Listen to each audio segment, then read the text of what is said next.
Hello, welcome Coach Chris, Team Critical Bench, here in our gym called the Compound. And I want to talk about barbell curls for you ladies out there, for the women. Not a big difference between barbell curls for guys versus the ladies. I would say that the big difference, probably the two main differences, would be the amount of weight that's used, and number two, the amount of interest in doing barbell curls. I think when the ladies walk into a gym, probably the top 3 or 4 things that they are interested in doing is probably leg stuff, glute stuff, ab stuff, maybe some back stuff, and then probably way down the line you'd maybe have some barbell curls in there. But it's still important to do some of these movements, even if it's maybe just like once a week at the end of a workout. You could throw in one circuit of doing some bicep curls for about 10 minutes at the end of a workout, and that would be all you probably had to do for the week. If you're doing a good job of hitting all the prime movers, if you're doing your shoulders and your chest and your back and all that stuff, you really don't need to devote a heck of a lot of time to one of the smaller muscles in the body. But you want to make sure that you're doing it right. So whether you have an Olympic bar to do your curls with, or you have one of those easy bars or easy curl bars, it's cambered, that has that nice easy bend in it. It's a little easier on the wrist. You might have a body bar.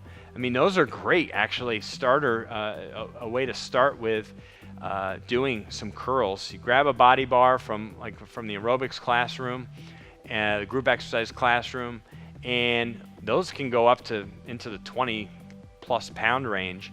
And that's it's nice and foamy and easy to grab, and great way just to get some curls into the mix at the end of a workout.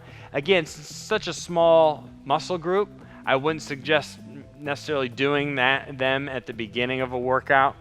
You could factor them in the middle, or like I said, at the end once everything else has been worked. In terms of grabbing the bar correctly, number one, you want your arms to hang comfortably vertically at your side, and that's where you want to grip the bar. Okay, so you might be about an inch or two outside of your hips when you grab the bar. You don't want to be in this close with a straight bar, nor do you want to be out this wide with a straight bar. Put some forces and stuff on the joints, namely the wrist, that over time could lead to pain and discomfort and a potential injury there. So you want to try and stay fairly neutral. But because a barbell, a typical barbell straight, you're having to really open up that palm and supinate the hand. And that can be uncomfortable for people. I know a lot of people that just really don't do a lot of barbell curls because it bothers their wrist. It doesn't feel good. So they would rather spend their time doing dumbbell curls or cable curls or some type of arm curl machine in place of doing barbell curls. But there is value in doing this exercise because it can, as long as you're not overdoing it, it can help strengthen, obviously, the forearm wrist area.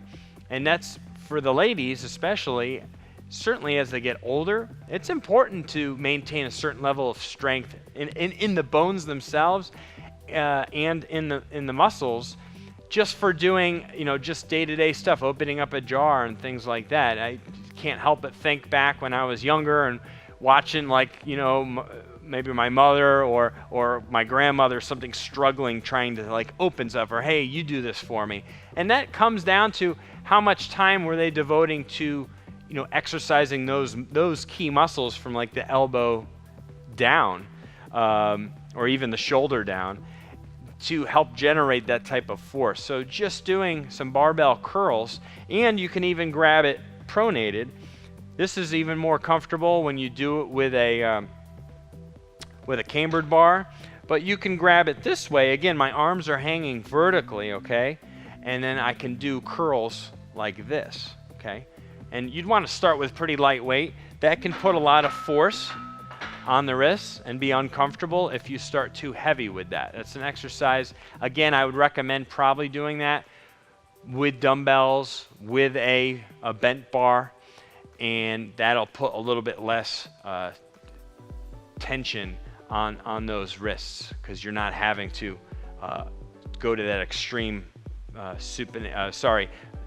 you're pronating, but you're having to, you're extending the wrist, right? So instead of flexing, you're extending. You're having to maintain that hand position, and that can be really challenging for people because those muscles on some people aren't very strong, and so you need to start with like a lot of very light weight in order to not have wrist pain and discomfort and stuff. And lastly, I just want to touch on the fact that barbell curls, as important as they may be for adding some strength and definition to the arms,